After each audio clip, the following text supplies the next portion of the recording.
Orang bermalam-malam jagungan sama teman asik itu kan perlawanan terhadap nafsu kita, syahwat kita untuk mungkin nikmati dugem di bar atau di tempat-tempat maksiat. Itu setan di Indonesia tuh kakuati sama Ki Jawa. Orang supaya tidak tertarik maksiat itu Ki Jawa cukup ketemu kancane masak terong guyon, gejol-gejolokan zaman mondok, sewengi lulus sangka maksiat. Bar wis tutup. Saya akan cerita sedikit tentang tradisi hujjah. Dulu lama itu kelihatannya sederhana, tapi kalau berargumentasi itu hebat. Tadi Gus Yofur menyebut kitab Mbah Hasyim itu mengharamkan kentong. Beliau masyhur itu punya kitab namanya Al-Jasus an Tahrimin Nakus. Intinya kentong itu haram. Secara dalil ini meyakinkan sekali karena ketika Rasulullah rembukan sama sahabat, kita dengan apa memaklumatkan orang kalau waktu sholat masuk. Ada sahabat yang usul pakai kentong. Dzaka lin nasara itu Nasrani. Ya pakai buk itu semacam trompet besar. Dzaka lil Yahud. Kemudian ada yang usul kalau gitu api ya Rasulullah dzaka lil Majus. Sehingga dari hadis itu Mbah Hasyim berpikir kentong itu haram. Tapi Mbah Fakih Mas Kumambang itu mengkritik Mbah Hasyim dengan ngarang kitab Hazruus an Tahrimin Nakus. Jadi beliau komentari kitab itu sambil geleng-geleng kepala. Kitab kok keliru nganti ngono itu. Jadi cara pikirannya siapa Ki Fakih. Kentong di Indonesia itu kanggo wedhus dicolong gitu. Pos kampling gitu. Kalau ada banjiran ya kentong, ada maling ya kentong. Jadi enggak ada persamaan sama sekali dengan kentong yang milik orang apa? Nasrani. Sehingga di pondok saya itu ada kentong tapi jelek sekali. Karena itu satu-satunya cara supaya beda dengan kentong yang di gereja. Kalau elek kan mirip kentong di pos kampling. Itu ya agak-agak ilmiah sedikit. Dulu ceritanya Gus Yofur itu saya teruskan. Itu singkat cerita, itu kalau yang di kejadian di Termas itu Mbah Dimyati sudah nyuruh semua kentong disembunyikan karena mau ada Mbah Hasyim. Cerita itu mukarrar di Kiai Fakih sama di Kiai Dimyati Termas. Setelah kentong dikumpulkan semua, Mbah Hasyim datang, senang, ngiranya Syekh Dimyati ini sependapat dengan beliau, yaitu sama-sama enggak ada kentong. Tapi setelah itu ada santri yang matur, Mbah Dim pun beres kentong pun kula delikno sedanten. Itu di depan Mbah Hasyim. Jadi GR-nya Mbah Hasyim bahwa Mbah Dim itu sependapat akhirnya hilang. Ternyata ini akal-akalan tuh gitu. Karena santrinya matur, Mbah Dim pun beres sedanten kentong beduk sudah disingkirkan. Itu di depan Mbah Hasyim. Saking lugunya santri, nah saking ikhlasnya agak ngerti mahalus syahid ini adalah Mbah Hasyim. Saya mau meneruskan cerita Gus Yofur. Dulu, ini cerita dulu. Dulu Mbah Mun ngaji di Lirboyo, tapi Kiai Makhrus ngaji sama Kiai Khalil Harun. Kiai Khalil Harun itu adik juga sekaligus muridnya Mbah Umar Harun. Mbah Umar Harun itu generasi kedua setelah Mbah Ghazali. Beliau menantunya Mbah Ghazali, tapi ya sudah ponaan. Sehingga tradisi ini penting karena saya berkali-kali bilang di mana-mana. Status orang tua dan mbah itu adalah terserah anak cucunya. Bukan terserah mbahnya, tapi terserah anak cucunya. Saya tidak akan bosan mengingatkan ini. Saya pernah di makamnya Nabi Yakub, itu ya dikemuli bendera Israel. Di makamnya Nabi Dawud. Nabi Ibrahim juga dekat sinagog. Sehingga Quran membela Nabi Ibrahim disebut maka anak Ibrahimu Yahudiyya wala Nasraniyya. Karena ketika beliau berposisi di Israel, kemudian penguasanya adalah Yahudi, bisa saja makam ini ditulisi dan distatuskan ala Yahudi. Ya seperti Nabi Yakub. Nabi Yakub itu nabi yang kita yakin tentu berkeyakinan beliau orang baik, orang muslim, orang mukmin, tapi karena di desain mereka ya dikemuli bendera Israel. Dan disebut Abul Yahud. Karena kita tahu nama lain dari anaknya Nabi Yakub adalah Yahuda bin Yakub bin Ishak bin Ibrahim. Sehingga perasaannya orang Yahudi menjadi Yahudi itu yang ngikuti mbah-mbahnya. Nah khawatir saya ketika buyut-buyut kita kaya. Buyut saya itu orang kaya dulu, namanya Mbah Durrahman. Itu kaya sekali, tanahnya banyak. Dulu cerita Mbah Hasyim ya kaya sekali. Mbah Maksum juga kaya. Mbah Abdul Aziz juga kaya. Karena dulu itu inginnya kiai itu yo ketok sugih lah, gak ngel-ngelo santri. Tapi nanti kalau cucu-cucunya sudah ndak alim, itu ndak dianggap punya tanah itu karena untuk fasilitas santri. Aku tak kedonyan, mbah-mbahku ya kedonyan. Buktinya tanah yombo. Karena dia akan menafsiri sesuai cara berpikir. Makanya sanad keilmuan yang diceritakan Gus Zofir itu harus diulang-ulang. Kalau nggak diulang-ulang, maka kita akan berpikir sendiri untuk menafsirkan masyayikhonal kiram atau ajdadanal kiram. Nah, ini yang bahaya, yang sering Quran mengingatkan. Jadi ada status yang disematkan oleh anak cucu kayak orang Yahuda tadi, Yahuda bin Yakub bin Ishak bin Ibrahim itu menstatuskan mbah-mbahnya yang bernama Ibrahim itu Yahudi. Sampai Quran sendiri yang bela makana Ibrahimu Yahudi wala Nasrani.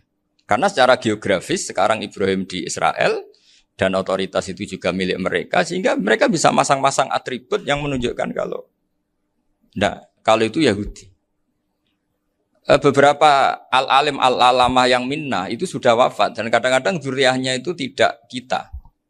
Kalau sekarang orang bahasakan kubu sebelah. Akhirnya ya nggak boleh dikholi, nggak boleh diziarahi. Terus seakan-akan yaqtaduna bi ra'yi, seakan-akan mereka berpendapat dengan pendapat syekh ini padahal enggak. Nah, sehingga tradisi ketersambungan sanad tadi baik secara genetik atau secara asbab itu harus terjaga. Saya beberapa kali banyaklah sering diceritain Mbah Mun. Dulu Mbah Munawir ini cerita ya, Mbah Munawir itu saking senenge kitab, ben santri ini so ngaji kitab. Itu kalau ada alumni Lirboyo, alim disuruh baca muin di sini itu Mbah Munawir ikut. Saking ingin tasjeknya, ingin ngajari santri bahwa ngapal Quran udah hafal tok, tapi yo paham.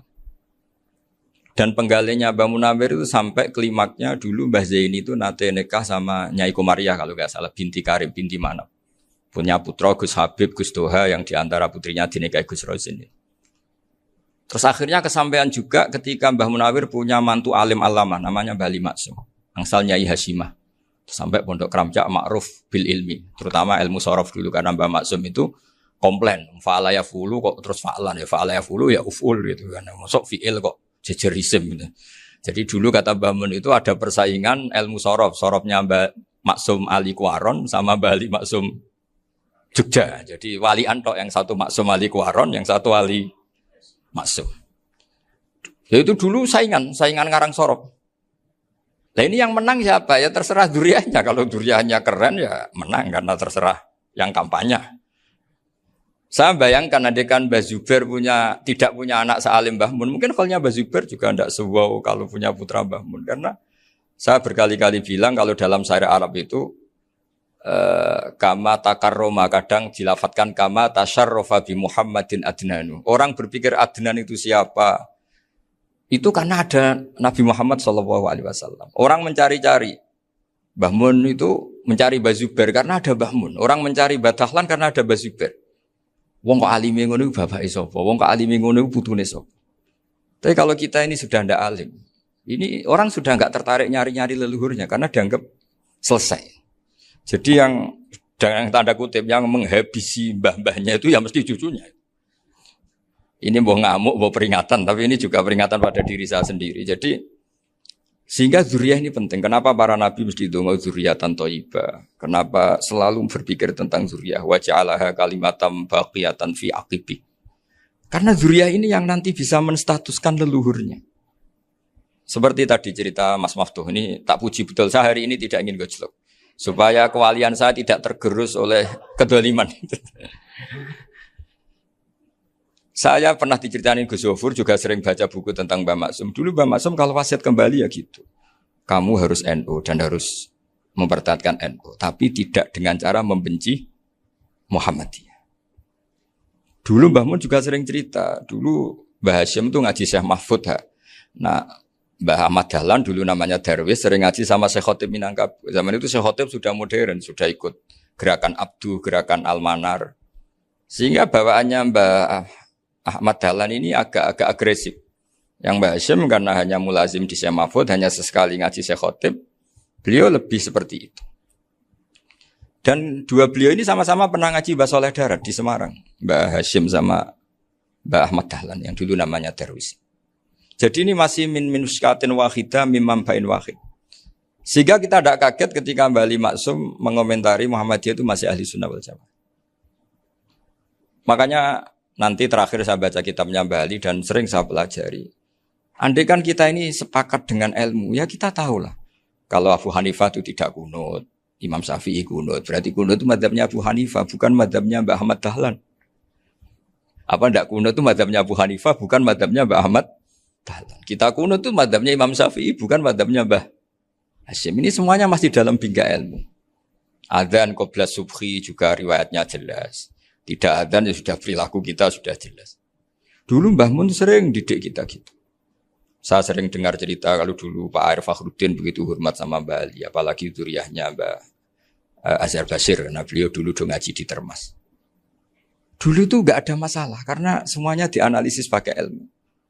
Tapi sekarang pakai identitas, yang kunut itu NU, yang enggak kunut Muhammadiyah. Berarti Abu Hanifah itu Muhammadiyah, Imam Syafi'i itu NU. Berarti Imam Syafi'i itu ya anak buahnya Ki Miftahul Ahyar kira-kira gitu kan anak buahnya Pak Said Akil.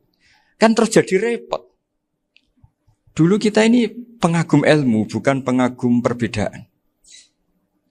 Sehingga di sini yang saya kagum dari sekian ceritanya Mbah Ali Maksum, supaya kitab ini to the point, supaya nggak lama-lama karena waktunya juga.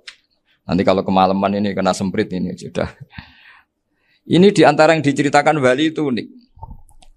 Imam Syafi'i itu sering tawassul, sering wasilah sama siapa itu? Abu Hanifah. Ini sudah tak petakan, saya baca yang sensitif-sensitif lah. So, yang ini ya. Ziyar al-Babus Samin, terus sebentar ini yang bab tawassul.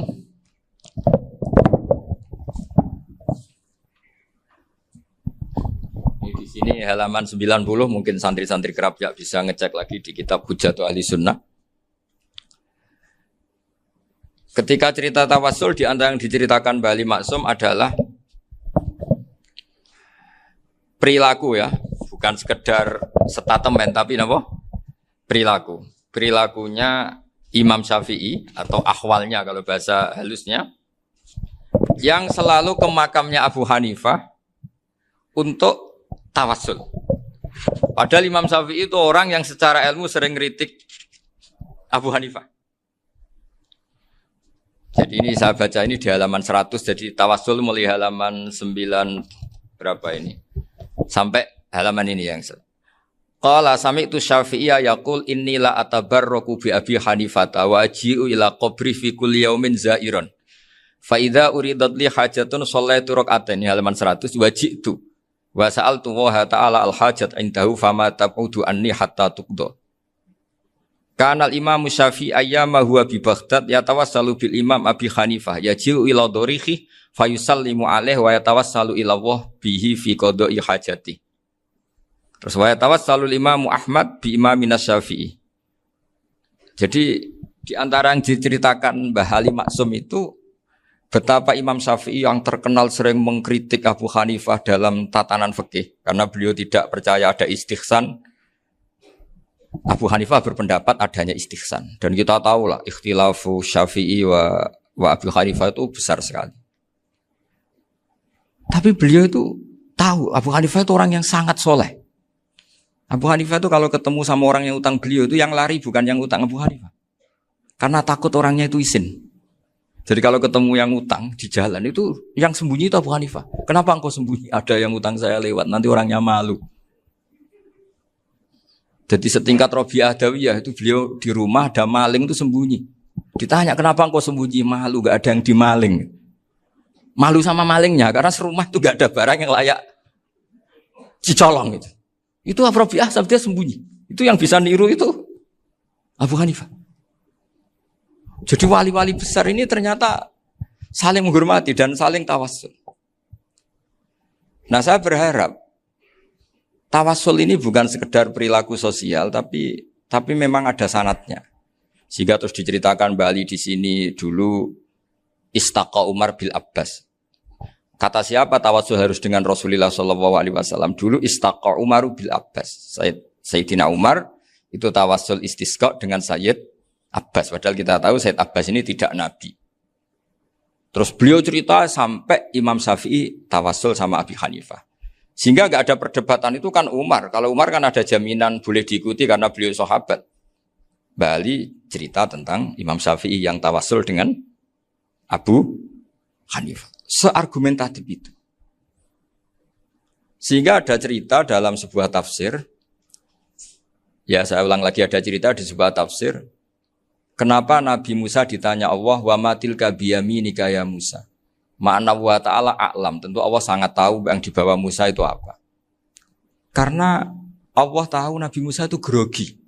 Orang dipanggil Wali Maksum pasti grogi, santri dipanggil Mbah Mun pasti grogi. Kenangan saya setiap dipanggil Mbah Mun ya mesti tanya, yang ringan-ringan, wis sarapan ya. Arung sarapan ya sarapan. Pas sarapan ya kan tanduk mangan sing enak, wong santri ora tau mangan enak. Ya enggak pernah ngomong yang penting, ngendikan yang penting. Nah, karena Nabi Musa ini grogi, ini sebagian tafsir. Itu ditanya yang ringan, saku iku nggawa apa? Karena pertanyaannya ringan, Nabi Musa juga ringan. Ya Nabi Musa itu sampai lali, iku pangeran sing ya'lamu sirra wa akhfa. Diterangno. Niki tongkat Gusti. Gunane kathah Gusti tongkat iki. Qala ya aso ya atawakkau 'alaiha wa ahusyu biha 'ala ghanami wal ya fiha ma'arifu ukhra. Oh, tongkat Gusti niki penting mesti. Nggih nak. Nggih macam-macam lah Gusti. Atawakkau 'alaiha wa ahusyu biha 'ala ghanami kangge menghalo kambal. Masih terangno terakhir dan yang lain-lain Gusti. Wal ya fiha ma'arifu ukhra. Sehingga akhirnya rileks. Karena Nabi Musa terus ngerti. Ternyata ketemu pangeran itu gak seserem yang saya bayangkan gitu. Pertanyaannya ringan. Itu ada ilmunya. Tapi cerita ini yang versi tafsir ini tidak yang seperti di Manaqibul Ghazali. Di beberapa kitab tentang Manaqibul Ghazali diceritakan di alam roh Nabi Muhammad sallallahu alaihi wasallam itu yubahi bi ummati, saking yubahinya sampai ngendikan ulama ummati ka anbiya'i Bani Israel. Ulama umatku itu pinternya atau statusnya itu mirip-mirip lah. Kaf itu ya mirip-mirip lah, mirip-mirip kayak ulamanya nabinya Bani Israel. Akhirnya Nabi Musa itu tersinggung sekali, bagaimana mungkin ulama disamakan dengan apa? Nabi. Sehebat-hebatnya ulama itu kan ndak akan yabluhu darajatan nubuwah atau yartaqi ila darajatin nubuwah. Itu akhirnya, ya kalau kamu nggak percaya panggil. Yang dipanggil Imam Ghazali. Ya Nabi Muhammad juga nggak mau kalah itu. Kalau manggil ulama RT ya kalah keok. Gitu. Akhirnya Imam Ghazali datang, ditanya sama Musa, Mas Muka, nama kamu siapa? Ana Muhammad bin Muhammad Al-Ghazali At-Tusi Asy-Syafi'i. Itu disebut panjang. Nabi Musa guyu-guyu. Kamu ulama kok ngomong yang nggak penting. Ditanya namanya kok penjelasannya sepanjang itu. Dianggap itu satu kesalahan. Masa tanyanya nama kok ditanya jawabnya Muhammad bin Muhammad Al-Ghazali At-Tusi Asy-Syafi'i. Kepanjangan itu. Ketika Nabi Musa agak mencibir, agak gimana itu terus saya Imam Ghazali, kalau ini masalah, lebih masalah jenengan. Apa itu? Yang tanya jenengan tuh Allah ya alamu sirra wa akhfa, dan Allah hanya tanya wa ma tilka biyaminika ya Musa. Harusnya jenengan jawab aso ya titik, bukan kepanjangan. Atawakkau 'alaiha wa syubha itu kepanjangan. Allah tanya yang di bawah kamu itu apa? Yang di tangan kamu. Harusnya jawabnya hanya aso ya.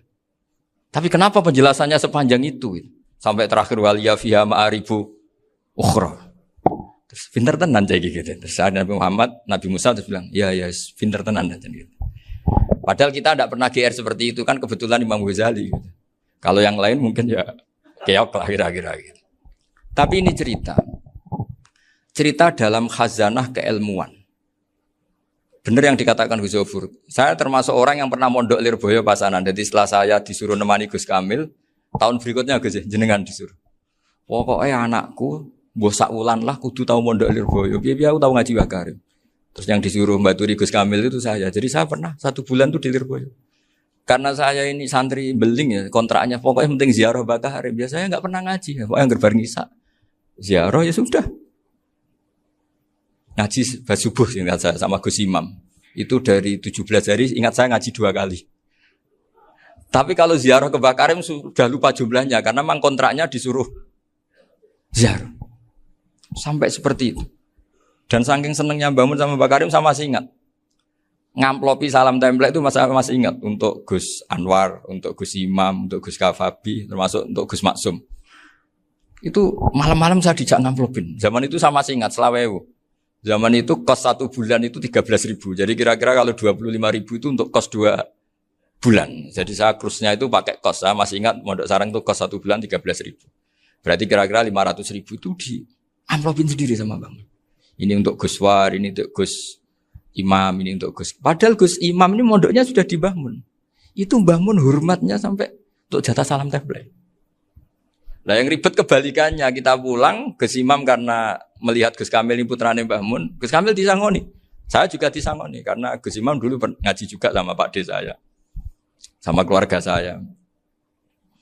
Itu kata Gus Kamil setelah keluar, mau agak muni gua abal, boten berarti gua aku. Karena ini penting. Ini kalau sampai dianggap tukar guling, ribet deh. Jadi ditakwil sendiri lah. Mau gak muni gua abal ya? Boten wis, yes berarti halal. Tapi sama Mbah Mun ya ditanya. Ditanyanya bukan apa karena untuk meneruskan tradisi bahwa kalau kiai ketemu itu ya saling memberi hadiah, saling itu sudah faqaddimu baina adana juwakum apa? Sedekah. Sehingga ketika Kapya ini punya Bali Maksum alim alama, kemudian melahirkan murid-murid yang juga ipar kayak Mbak Warsun bisa ngarang apa Kamus Al-Munawwir, Pak Bik juga punya karangan Kamus Al-Mu'asir. Saya itu punya semua.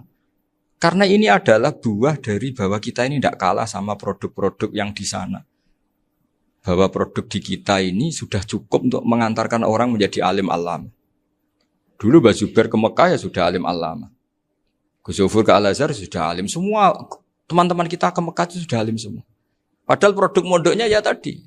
Mau digojlok kiai ini, terus mangkel be keamanan biasanya.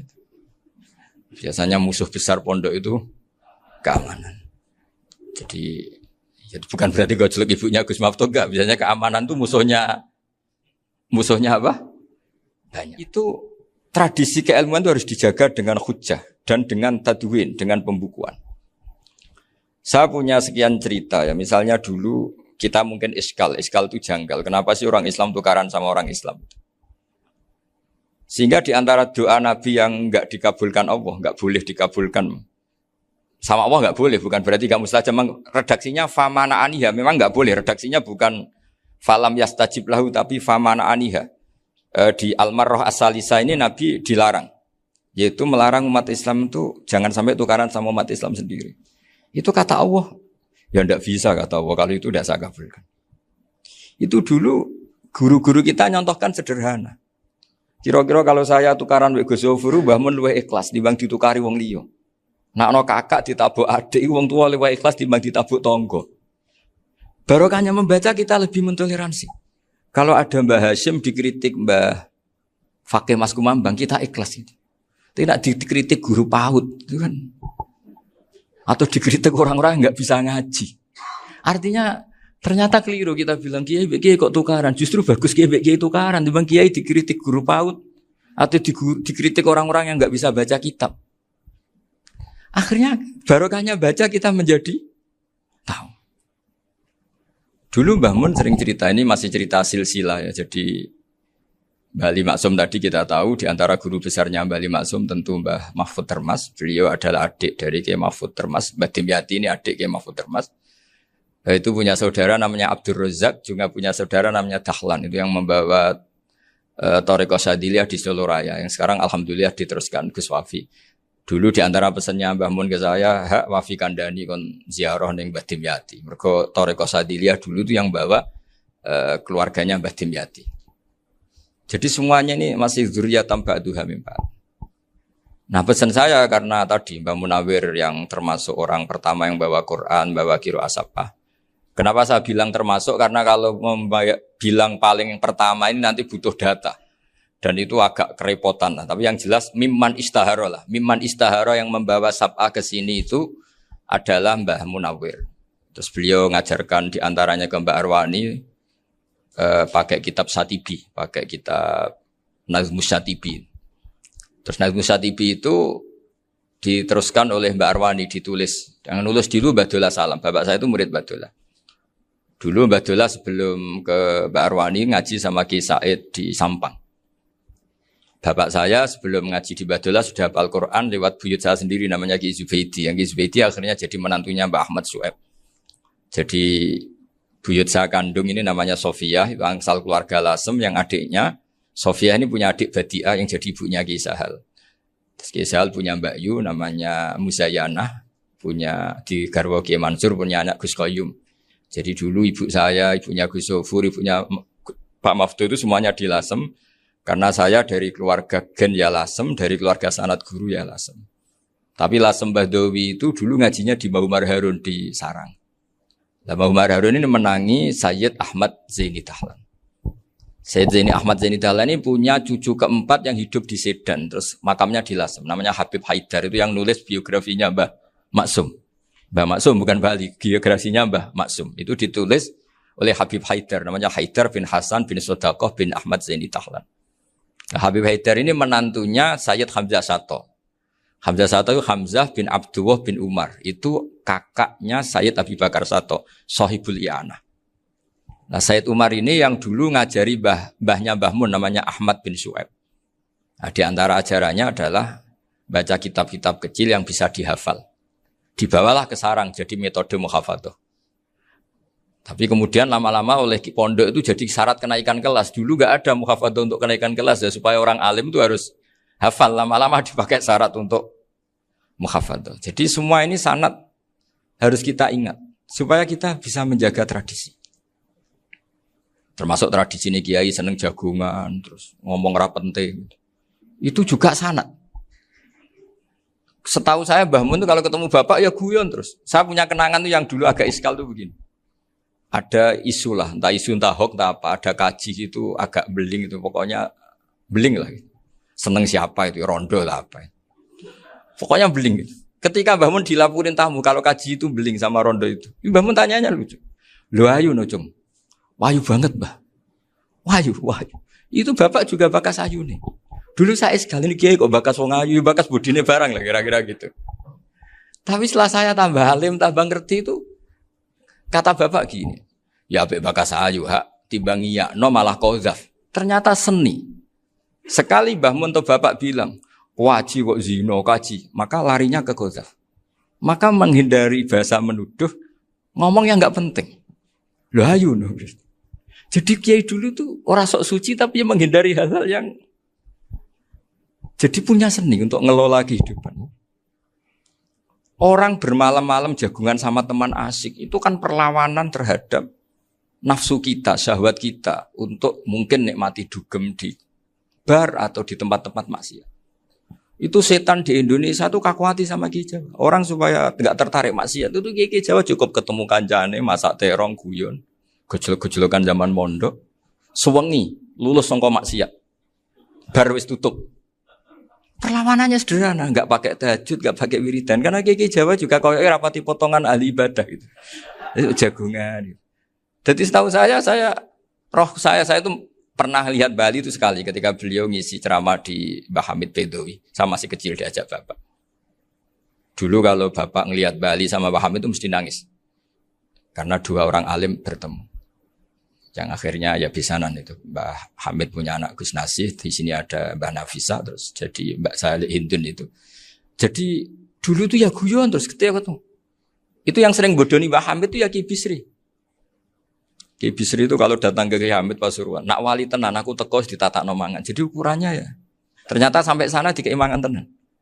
Masih belum mengakui, kan nak wali tenan aku iki kiai rung di mobil, dongakno aku di mobil. Sudah kalah satu seri itu masih gak terima. Lalu itu Mbah Hamid akhirnya berdoa, ayo monggo, mungkin-mungkin Ki Bisri gak ada mobil. Itu setelah didoain masih tanya, mereknya apa merek? Jadi itu Mbah Hamid jawab, yo paling Holden itu. Nah, paling Holden. Itu nyari mobil itu ya adalah dapatnya Holden. Suatu saat Mbah Bisri diundang Mbah Hamid gak dikasih bisar. Karena utangnya sudah banyak Mbah Hamid. Mbah Bisri ini utang doa tadi. Itu ya gak dikasih bisar. Ya gak mau kesang apa-apa kelambimu kayak aku. Didol sama muhibbinya Mbah Hamid. Itu harganya melebihi jatah bisar. Ketemu Mbah Hamid. Kang, susu Kang, mergo. Jadi dulu itu rileks, makanya ini yang diceritakan ke Zofur. Sebetulnya kalau kiai-kiai itu bersanad itu ya rileks, hidupnya itu rileks. Karena rileks ini perlawanan terhadap kemungkaran. Saya dulu musyawarah sering sama Gus Zofur usul fikih. Itu jelas di antara yang ditulis Lubil Usul itu. Ya kita tahu tadi misalnya sanad usul fikih, Mbah Ber itu sangat al-usuli Ki Zubair Dahlan, abahnya Mbah Mun. Punya murid di antaranya Kiai Sahal. Kiai Sahal punya karangan Thariqatul Husul fi Syarhi Lubil Usul. Itu Thariqatul Husul itu beliau ngendikan dalam mukaddimah bahwa saya bisa mensarai ini berdasar ngaji maknani sama Mbah Zubair. Terus beliau mengutip sarah itu dari kitab Nailul Ma'mul. Beliau ngendikan binus khotin khotiyah ghairi matbu'ah. Dan itu ditemukan di Kiai Mansur di Lasem. Karena Kiai Mansur iparnya Mbah Sahal. Mansur bin Khalil itu diantara katibnya Syekh Mahfud. Jadi semuanya ini sambung. Mbah Ber saking ahli usul fikihnya, kalau ngajar usul fikih itu kalau guyon takriran saya ini lebih memahamkan ketimbang sarah. Ya sudah, terus Mbah Zubair Kiai Fakih, terus Syekh Mahfud. Di sini Syekh Mahfud termasuk orang yang dekat Mbah Munawir sampai putrane Mbah Mahfud namanya Gus Muhammad dibawa Mbah Munawir, kemudian mondok di Termas diantaranya, terus dinikah jadi menantunya kalau nggak salah Haji Taslim di Betengan, kemudian sekarang juriannya Mbah Mahfud di Betengan. Ini nggak boleh hilang secara seperti itu. Diantara di usul fikih diterangkan ketika diantara 5 hukum itu ada yang bernama mubah.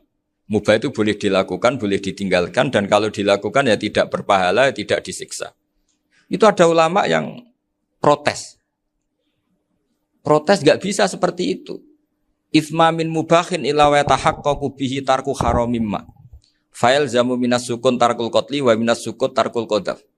Tidak bisa, mubah itu tidak ada. Kalau kiai jagungan semalaman, itu Allah ngitungnya itu hada taroka dugem, wahada taroka delok dangdut, wahada taroka kada wakada. Oh, itu luar biasa. Dan kita ngikuti yang seperti itu saja. Gak usah tahajud, gak usah witir telulas, kaya ora kuat timbang gremeng. Sewengi jagungan, setan ngenteni kita tergoda maksiat, ternyata maksiatnya sampai tutup, kiainya masih apa? Jagungan. Jadi jagungan saja ada ilmunya bahwa itu perlawanan terhadap tarkul ma'asi. Sehingga bagaimana Anda katakan mubah ini mubah, toh gunanya adalah tarkul haram. Meskipun efek mubah juga bisa tarkul wajib, wae bojo blonjo turu. Karena wae ngrumat ibuke turu. Itu halal wajib. Jadi mubah itu resikonya ya bisa tarkul wajib, bisa tarkul haram. Sehingga kalau sanad ini terjaga secara baik, secara kultur, saya sering juga sakuan sama Gus Yofur, itu mesti tak niati gitu. Jagungan wong alim kuwi ibadah dan menikmati ibadah adalah dabul auliya wa dabul ulama. Kata Imam Ghazali, pada akhirnya waqud buhadaddin al-istilzat bil mubahat. Kata Imam Ghazali, pada akhirnya qutbu hadaddin, madaru hadaddin, pokok dari agama ini adalah melawan kemaksiatan dengan kita menikmati al-istidzat bimubah. Kita menikmati sesuatu yang dibolehkan Allah Subhanahu wa taala. Dan seperti ini itu bisa qasmu dhuhri syaitan, bisa menghancurkan punggungnya setan. Karena kalau melawan setan dengan ibadah ini kadang kita capek selain isra potongan. Tapi nak kangkang ning komplek H gitu jagungan mbek kancane, ngenang melarate, mbok ngenang ra sekolah ramunggah, kenangan sing ramunggah diarani istiqomah. Gitu kan. Diarani tulus zaman, kok sing munggah dianggap kesusu. Saya ini punya pondok Quran, kalau ada yang hafal 3 tahun mesti digojol kancane. Gak apik kesusu itu.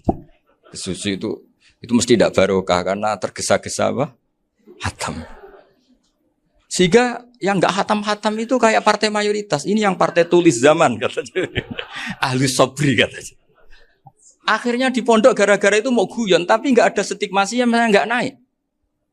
Di Pondok Sarang itu saya punya teman itu banyak yang sekelas dengan saya, sekelas sama Gus Kamil, akhirnya sekelas dengan Gus Zofur. Padahal saya ini kakak kelas. Saya temannya, Gus Kamil temannya Gus Zofur. Ini anak ini nggak pernah naik, itu nggak dicibir di pondok. Karena guyonan tadi, guyonan bahwa ini bagian dari bentuk apa? Istiqomah. Nanti yang goblok juga tenang. Karena kiainya cerita, kadang santri goblok ya barokah. Di sini pondok akeh santri ora tau sinau ning omah dadi kiai gede. Selalu kiainya tuh cerita seperti itu. Akhirnya sing goblok ya bangga dengan kegoblokannya. Iya, jadi kiai itu orang yang meskipun guyon ini barokahnya Masya Allah. Dan setahu saya kiai-kiai alim itu ya seneng aja guyon. Karena tadi guyon itu luar biasa. Bapak saya itu kalau pesan sama saya itu enak ngaji ya guyon nice. Wong ning omah mikir utang, mikir wedi bojo macam-macam kok ngaji mbok jak nangis pisan, nangis ping pindho katanya. Sudah jak guyon ae.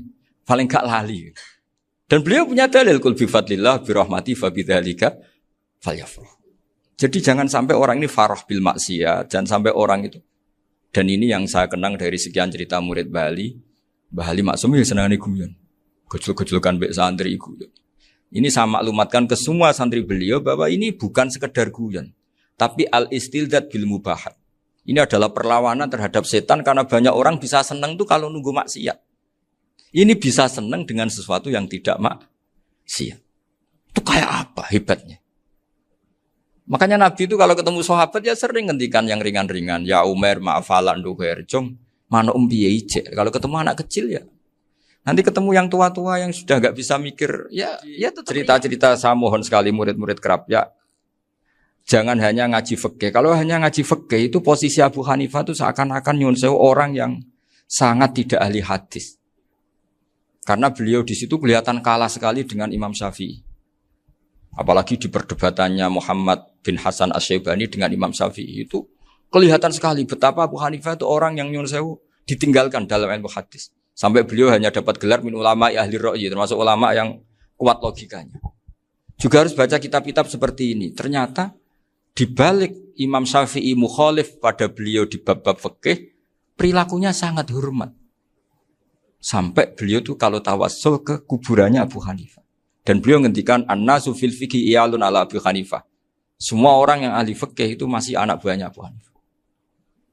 Saya berkali-kali cerita, mazhab Syafi'i itu alatut tadhir hanya dua, yaitu alma wa turab. Abu Hanifah nambahi wanar.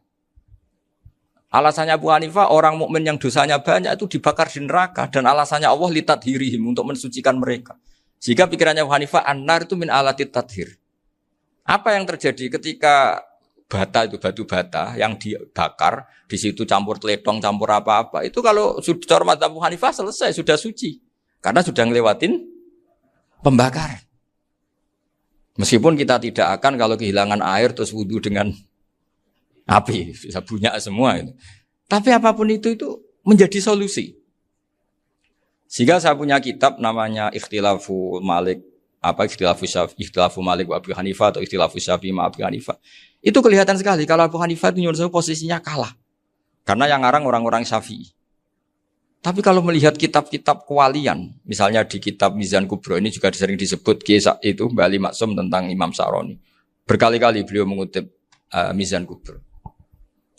Itu Abu Hanifah adalah orang yang sangat mukasyafah.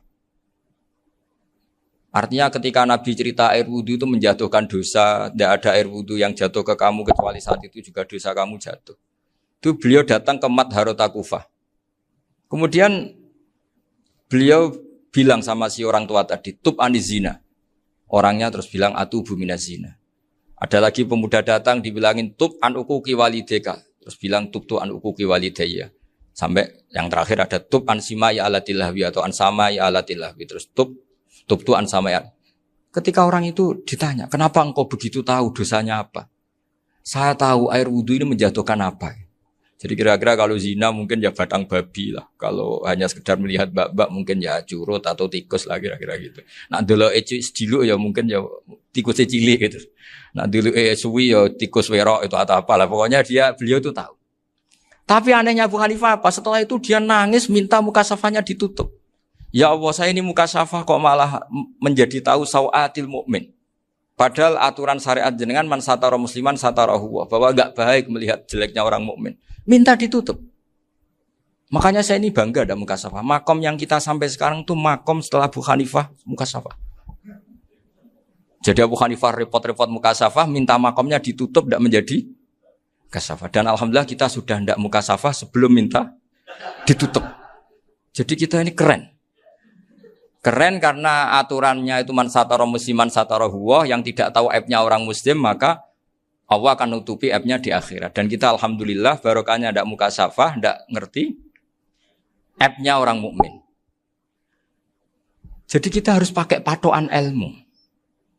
Saya ulang lagi, kita harus pakai patokan. Makanya saya tahu betul ketika Kiai Hamid Pasuruan, beliau dulu ngaji Jamul Jame, ngaji Juman, Bali Maksum di sana sama Gus Habib, sama Gus Muhammad bin Mahfud. Termasuk mbah saya kandung dulu Kiai Sidik. Mbah saya yang dari itu juga ngaji di Termas. Bapak saya dulu Kiai Nur Salim ngaji di Buyut Baiti. Dulu itu kawin juga sederhana, kayak cerita Gus Zofur. Jadi bapak saya kandung itu Kiai Nur Salim itu ngaji di Mbah Baiti. Mbah Baiti itu adik kandungnya buyutnya saya dari ibu. Nah, Mbah Bedi itu teman akrabnya mbah saya namanya Kiai Nursam, Mbah Nursam. Singkat cerita terus Nur ke Jorabi arah Arabekno itu. Setelah bapak saya ke Mbah Dullah mau ditawarin jadi mantu, kata bapak saya kula pun dipek mantu Mbah Bedi. Akhirnya dapat ibu saya itu. Karena ibu saya itu cucu Mbah Bedi, cucu lambung. Jadi mbahnya ibu saya itu Mbak Yunya Mbah Bedi. Namanya Mbah Sofia tadi yang dapat Mbah Idris itu. Yang Mbah Idris ini bin Umar. Ya Mbah Umar yang mbahnya Mbah Hamid itu. Hamid bin Abdul bin Umar. Kalau bahasa itu Fatimah binti Idris bin Umar. Dulu kecilnya Mbah Idris namanya Abdul Khalik. Kalau kecilnya Mbah Hamid namanya Abdul Mukti. Kalau kecilnya Mbah Maksum namanya Muhammadun kalau nggak salah. Dulu itu orang dulu itu namanya dua-dua karena diganti ketika musim apa? Haji. Jadi ini terjaga. Sehingga tidak ada ceritanya kiai-kiai yang jagongan kemudian santrinya itu yang agak-agak khawatir. Kiai kok sungi-sungi jagongan, gak tahajud, gak duha, itu tidak ada. Karena ini dianggap fi'lul mubahat untuk melawan mungkar. Jadi sehingga di kitab Ihya diterangkan, kamu jangan ngira orang-orang soleh ketika jagungan itu min ahlil bitolah wa takasul. Itu orang-orang yang pemalas itu enggak. Tapi mereka bisa mengasyiki Allah. Bahwa dalam jagungan ketemu teman ya asik, gejul-gejulkan sama Pak Maftuh ya asik. Dan keasikan ini bentuk perlawanan terhadap keasikan harus dengan maksiat. Itu kayak apa kalau kita ngaji sampai seperti itu. Termasuk tadi yang diceritakan Pak Maftuh kitab Hunyah. Semoga beliau cerita juga pernah belajar. Saya pernah belajar kitab Hunyah khatam. Itu diantara yang diceritakan Syabdul Qadir Al-Jilani. Tadi kata beliau Al-Jilani dipakai Jim Al-Jilani. Ini agak beda dengan kita. Mbah Zubair itu punya kitab namanya Al-Qolaid Al-Uluyah. Beliau menfatwakan nama-nama ajam itu kamu bebas. Ajamiyun fasna' bihi masyita. Sehingga kita kalau punya kiai harus mau qolal ustukhri. Sehingga mau qolal istukhri. Tirmidzi juga nasibnya sama. Qolat rawahut Tirmidziyu. Sing sitok rawahut Turmudziyu. Yang satu rawahut Tarmidziyu. Ya karena kita keluarganya Tarmidzi apa enggak gitu. Makanya kata Mbah Mun sama masih ingat. Kata cerita Gus Zofur tadi, adabnya Gus Zofur itu cerita tentang keluarga ibunya. Padahal keluarga ibunya juga orang-orang soleh yang luar biasa. Itu kata Mbah Mun, kowe roh jenenge Imam Bukhari tahu ya. Jenenge sapa? Saya nyebut Muhammad bin Ismail bin Ibrahim bin Mughirah bin Bardasbah. Lah iya Bardasbah mbok waca Bardisbah yo. Lah cara kene mbok Parmin mbok Parlan. Jadi Bardisbah mbok Bardasbah iku cara kene yo Parmin mbok. Iku rak Mbah Fadl Senori, dadi kabeh diwaca Arab. Jenenge Mbah Umar Harun. Dhisik yo wong Sarang, Mbah Harun, Mbah Kiro nang yo ora roh, wong dhisik yo wong kuno ya. Jadi kalau versi Mbah Fadl, termasuk yang pertama bikin nasab Mbah Maksum itu tulisannya Mbah Fadl yang dikutip Habib Haidar tadi. Ya saya seperti Gus Zofur juga mencari-cari hubungan ulama-ulama di Jawa. Itu Mbah Mun itu kalau bicara, mbahku harus jenis Kiai Serut. Kalau ditulisannya Mbah Fadl itu Sarof. Jadi Mbah Fadl itu fanatik orang-orang alim itu ditulis Arab. Kalau Mbah Mun itu Jawa. Dulu tuh ada wali seto di daerah saya. Dulu orang ya janggal. Ternyata ada sato itu. Kesamaan di Arabnya itu sato. Sehingga kiai-kiai itu ada fanatik Tirmidzi, Turmudi, Tarmidi, Jilani, Jailani. Karena ajamiyun fasna' bihi masyita. Jadi kalau nama-nama ajam, semonggo lah baca sekenanya sementing. Cuma mungkin tahqiqnya benar Pak Maftuh tadi. Memang di Mu'jamul Buldan itu Al-Jilani Bikasri Jim ya sudah kita baca Al-Jilani. Sebab itu kayak Pondok Pelosok Lirboyo itu menurut saya bagus. Orang itu maknani betul sama gurunya. Kalau Sarang enggak. Kalau Pondok Lirboyo, pondok yang tadi ternyata keluarga Mbah Munawir sini pernah bisanan yaitu Mbah Zaini pernah nikah sama Nyai Komariah ya kalau enggak salah, punya putra Gus Habib ya, Pak Toha dan sebagainya. Itu betapa hubungan pondok Quran sama pondok kitab dulu itu enggak pernah terputus. Bapak saya setelah hafal Quran itu dulu ngaji Mbah Zubair.